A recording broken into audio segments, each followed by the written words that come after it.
In the book of Ephesians, as in the Bible in general, and especially in Paul's epistles, the will of God is not so much about where does He want you to be at 3 o'clock this afternoon and what does He want you to eat. That's what we think about. We think, well, Lord, what do you want me to do? You want me to marry this one? You want me to marry that one? You want me to buy this car? You want me to go to that school? You want me to have this job? You want me to go... That's God. Now, God has a will for all that. Who does He want you to marry? 1 Corinthians chapter 7, the last 2 verses.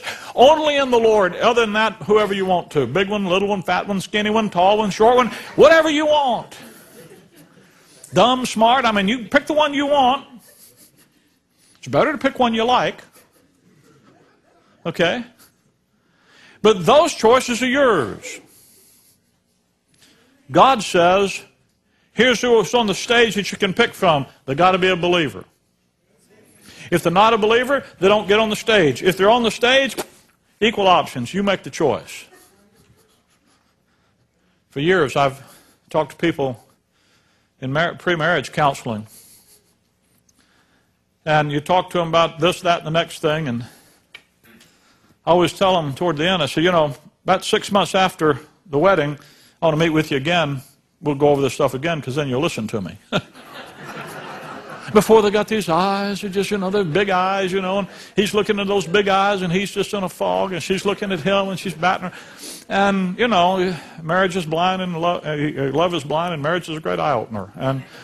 And you wake up and you begin to say, okay, now, where are we and what are we doing? And how did I get into this? And where'd you come from? And if you'd have known what the... And I always go back and say, you know, you stood there and said, I do. And I've told people you shouldn't, and I've never one time had them say, okay. Well, I think I know better. I said, well, have at it.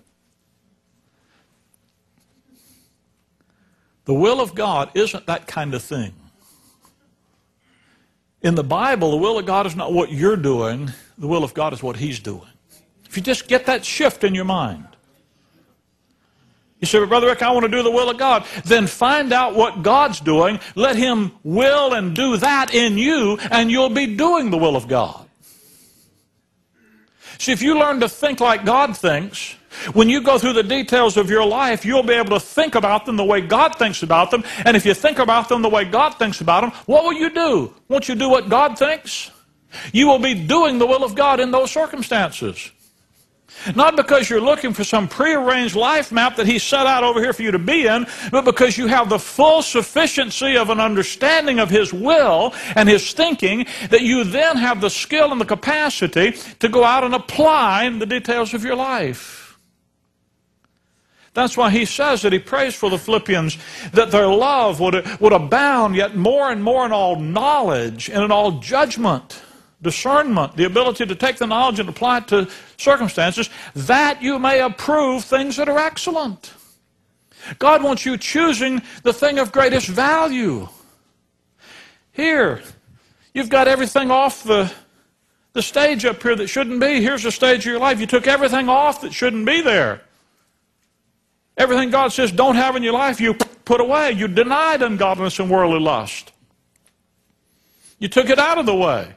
You took away ungodliness, all the satanic policy of evil, all the thinking of the adversary, you took out of your life. You took out the worldly lust, all of the course of this world. You took it all out. Nah, you don't belong in my life. You see it, you say, that right there in my life doesn't belong there. Out.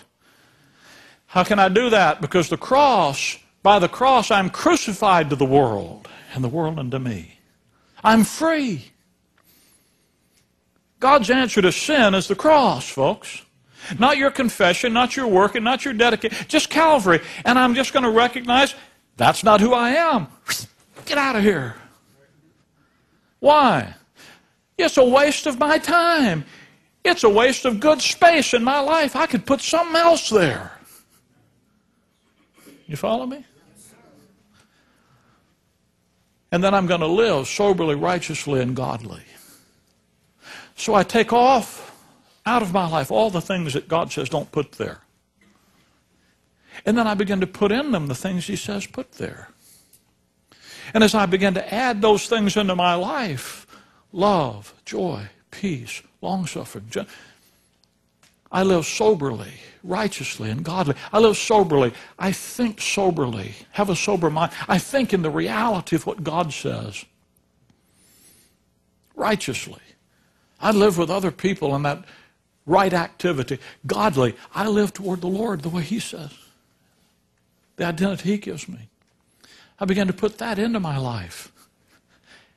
And as I do that, and I put those things, you know what that is? That's doing the will of God.